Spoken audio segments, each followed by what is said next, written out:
We are on the lower level, which is first grade classrooms, and I just want to talk a little bit about how it was designed and how we got to this point. First of all, we got our community backing, which is where all of this started, and then we started working closely with the design team. So we have our architects, we had district staff, we involved teachers in every process, and we decided to lay out what our dream would be. And so as we were dreaming and as we were deciding what's best for kids and how can we provide spaces and programs that would allow them to flourish whenever they graduate from high school. And whenever we started thinking about that, programs was a big discussion. The other part was spaces and how they were designed and where they fit. So this primary building has the capacity to have 10 sections of every grade level. Within those 10 section spaces, we have 2 neighborhoods. So every section has 2 neighborhoods of 5 classrooms. What's nice about that is each little neighborhood has collaboration spaces. We all know that to work in a job, to be functional in society, you have to be able to work with other people. And so we want to start that at the lowest level, where they're already learning those skills, and encourage them to be self-regulatory, encourage them to work with teams, and then be able to thrive in that environment. And so we have 2 sections of 5 in each neighborhood. We have bathroom facilities in each kindergarten and first grade classroom. I don't know if you know this, but we spend a lot of time taking bathroom breaks. And as you can imagine, some mischief goes on whenever they take bathroom breaks. So this will allow us to save all of that instructional time, where they can go to the bathroom when they choose, take care of their business, and come back and get back to class.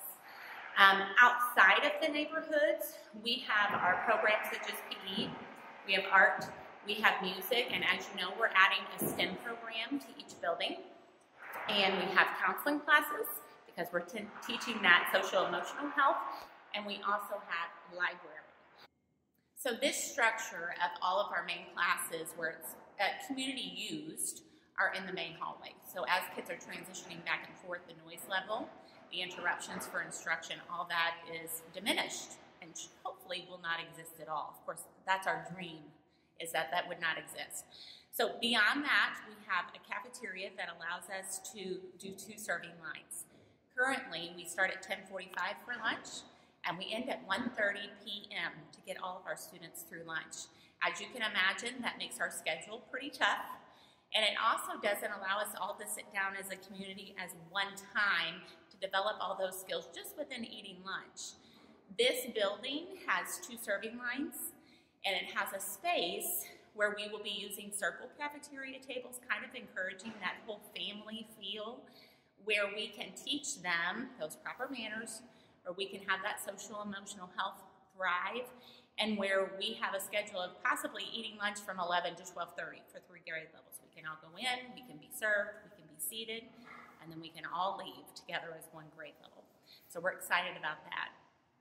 Right off the cafeteria is our gym, which also serves as our FEMA shelter. So we have a safe space, which is an upgrade from where we have right now. Currently, we have kids in the hallways. We do not have a basement, and so we go to all the inner line hallways. This allows us to be in a FEMA shelter where we are safe if we would have bad weather or a possible tornado. On top of that, we can also service 3rd, 4th, and 5th grade in that building. So it's not just our building that will benefit from that, but the 3rd, 4th, and 5th will come over also. Our entrance at all areas, but mainly our main entrance as visitors, parents, guests come into our building, is a very secure entrance. Yes, right now we have all areas locked except for our main entrance, but when you enter our lobby, there's some give there. Whenever you enter the primary building, you will come in, you'll be in a locked, secure area.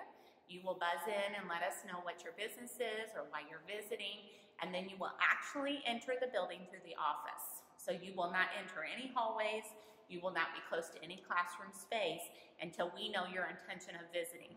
Yes, we have an open door policy, and yes, we want you to be there, but we also have that #1 priority of taking care of our kids and making sure they're safe. That makes sure that all people on campus have the same priority, and so you will enter through that secure entrance, and when you exit, you will also exit through that secure entrance.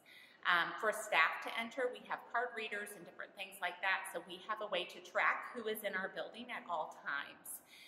We have a lot of video coverage, And so anytime an entrance were to be possibly left open or propped open, we are alerted of that and we will know right away. All of that puts us in a place where we are in a secure environment.